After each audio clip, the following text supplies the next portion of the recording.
August update of the housing market in Grimesland, North Carolina. First, let's hit it.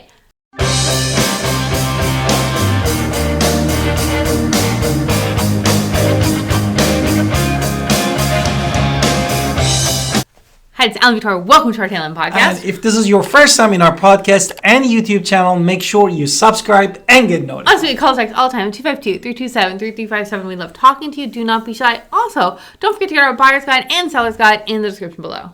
Exactly. And today, we're going to give you an update for August based on the statistic of the months that we just finished, months of July, and some recommendation for you as a home buyer or home seller in the area. Now, why do we do these monthly market updates? Because you can hear on the news and the scare news and telling you, oh, the market is crashing in Phoenix, Arizona. But Phoenix, Arizona or whatever, and maybe it's not, I don't really know enough about Phoenix, but I do know what's happening in my local market based on these numbers that we pull. And so we're giving you the real data, what's going on in our area, so you can see for yourself if it's you want to buy or sell your home. Exactly.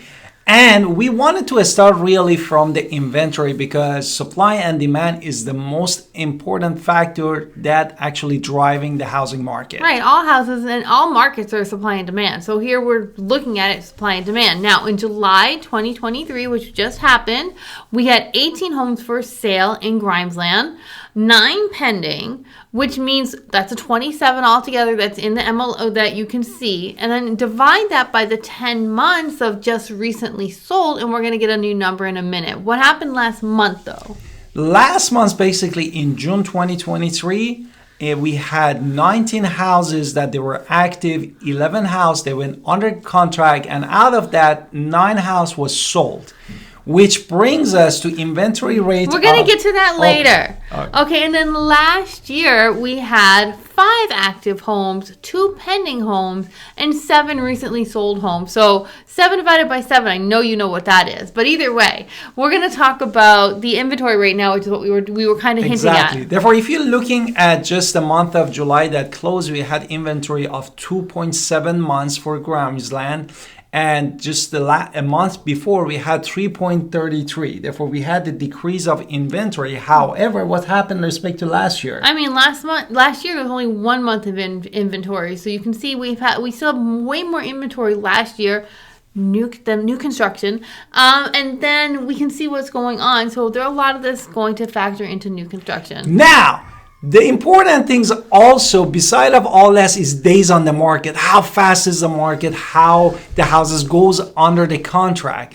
Saying that the average days on the market from a house, let's say $80,000 all the way to $1 million house was 85 days on the market on average. Now, don't think, wow, I have plenty of time to shop, because a lot of that is going to be driven again by new construction and when they enter it into the system for people to buy. Because a lot of times, and this is going to go into, like, they're going to put it in like dirt.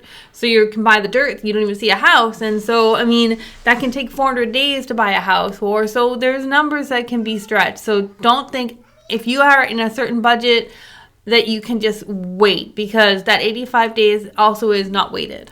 Exactly. And a month before in June was 41 days, and the last year this time was just 4 days. And that huge number tells me why I said that. Before 41 days to 85 days, that means there's a lot of new construction in this listing right now.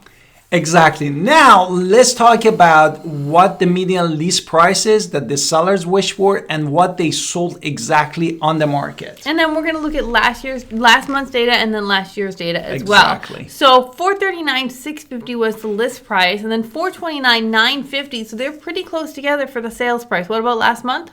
Last month, basically, we have $444,400 for median lease price and $320,000 for the sold price. And now, again, there's a lot of things you can see as new construction into play. Last year at this time, $589,900 was the list price, but what was the sales price? And sales price was $310,000. So let's talk about what the price per square footage, what is going on actually in in inventory for pre-owned homes that are not these huge homes that they're building. And because there's a huge difference here. Now, Grimesland, I want to put in as a caveat, there's not a lot of condos, not a lot of townhomes. It's single-family homes, Mostly right? single-family homes. So we're just really going to talk about single-family homes because that is what this market is. Exactly. Okay, so for new construction, what is the price per square foot? $174 for all new construction, which, as my wife said, most of it, more than 90% of it is single family home. Now, if you are a pre-owned, you are thinking of a seller and you want a dirty number just to say my house is this many square feet,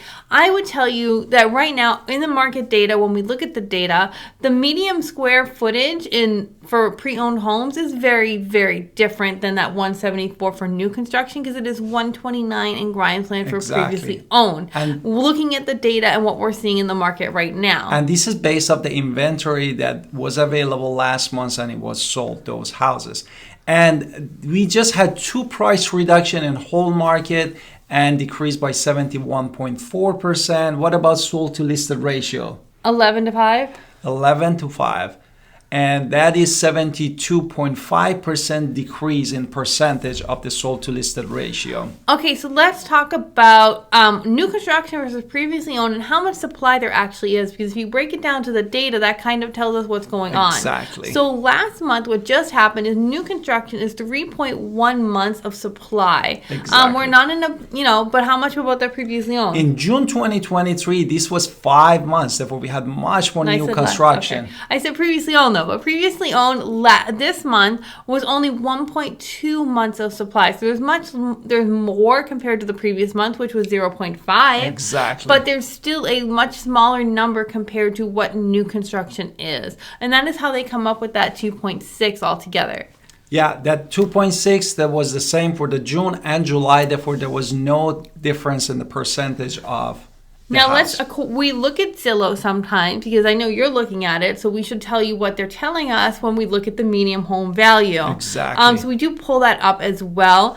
July 2023, there was 278,742. What was the last month before that? The month before was $259,232,000. So you can see an increase on month over month. However, it doesn't seem so dramatic compared to last year, which was 264,412. So that means that somehow it went down for a month and then it went back up, which means year over year changes more what? 6.7% we had appreciation with respect to the last year this time, which is July 2022. Now, if you're thinking about the rental market and what people pay in rent in Grimesland, the month average for all homes in all bedrooms and all sizes, what was it? $1,350. Which is a change of a month over month change of. We had increase of $150 of month over month. So you can see that's a huge increase. So if you can afford just a little bit more to pay for a mortgage than $1,350, it's really recommended because you should think about what you're going to pay in the rent in the future because all it takes is rent to go increase, and that means that your rent is going to increase higher than that mortgage might be in the future. So you have to think about your future earnings.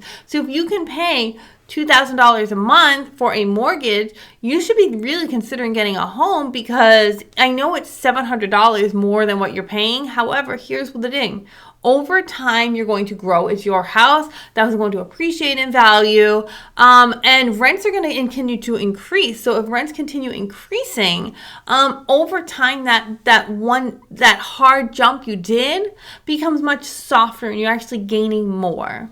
Exactly. Now let's talk about all the crunch number that we said. Because we're already talking about home buyers. Talk about recommendation for home buyers based on all these numbers and statistics. And I already did the rental market. So let's talk about inventory. Yes, inventory. Active homes, actually, we see that increased a year over year. This offers buyer actually a little bit of this more selection homes in the market. But as my wife said, is more new construction. Right, so you have to be willing to pay the new construction prices. Now, prices are increasing over in general, which is a higher cost in general.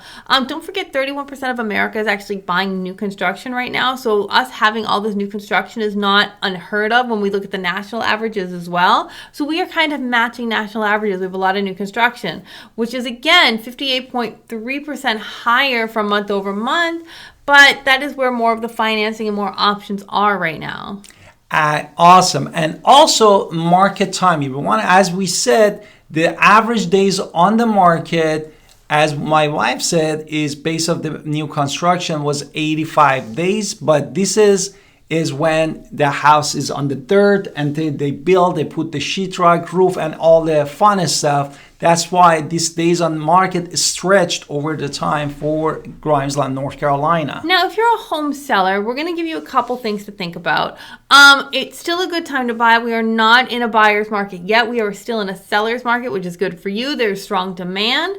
Interest rates are higher, but it just means that people are a little bit more cautious. But if your house is awesome, it should be fine. Now, prices, what's going on with prices? Prices, as we said, the median sell price actually increased 38.69% respect to the previous month. Therefore, this means that the sellers could potentially get a higher price for their home. But as my wife said, you need to competitively price and stage your home appropriately for the market. Now, I wouldn't say 38.69 is a very high number for pricing, but that's just the market. But when we look at home value, your home is about 6.7% higher than it was last year. So it's still in your favor. You're still going to get value for this home. But we have to think about what is the home actually going to appreciate for, because you cannot sell a $200,000 home for $400,000. It doesn't make sense. You're not going to get that kind of increase in 1 year. Exactly. And now look at the price per square feet. The price per square feet, it was really consistent across the board. Means for the new construction was average median $174. For the house that sold in the market was $129. Therefore, as your seller, your number is going to be something between these two numbers. Depends on how good is your house and what is the condition of your house is. Now, also, we are not seeing a lot of price reductions, which means people are pricing correctly. They're still selling their homes at a higher rate. So it is frequently happening.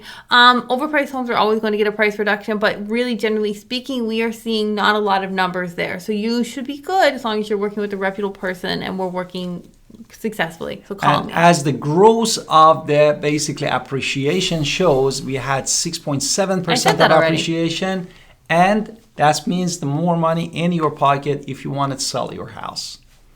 Okay, so I hope you love our information. We love talking to you about this information. We're going to do it again next month because we love to give you the market news. And don't forget to call us if you're home buyers or home sellers at 252-327-3357 and subscribe in our YouTube and podcast. And we love your support and see you next time.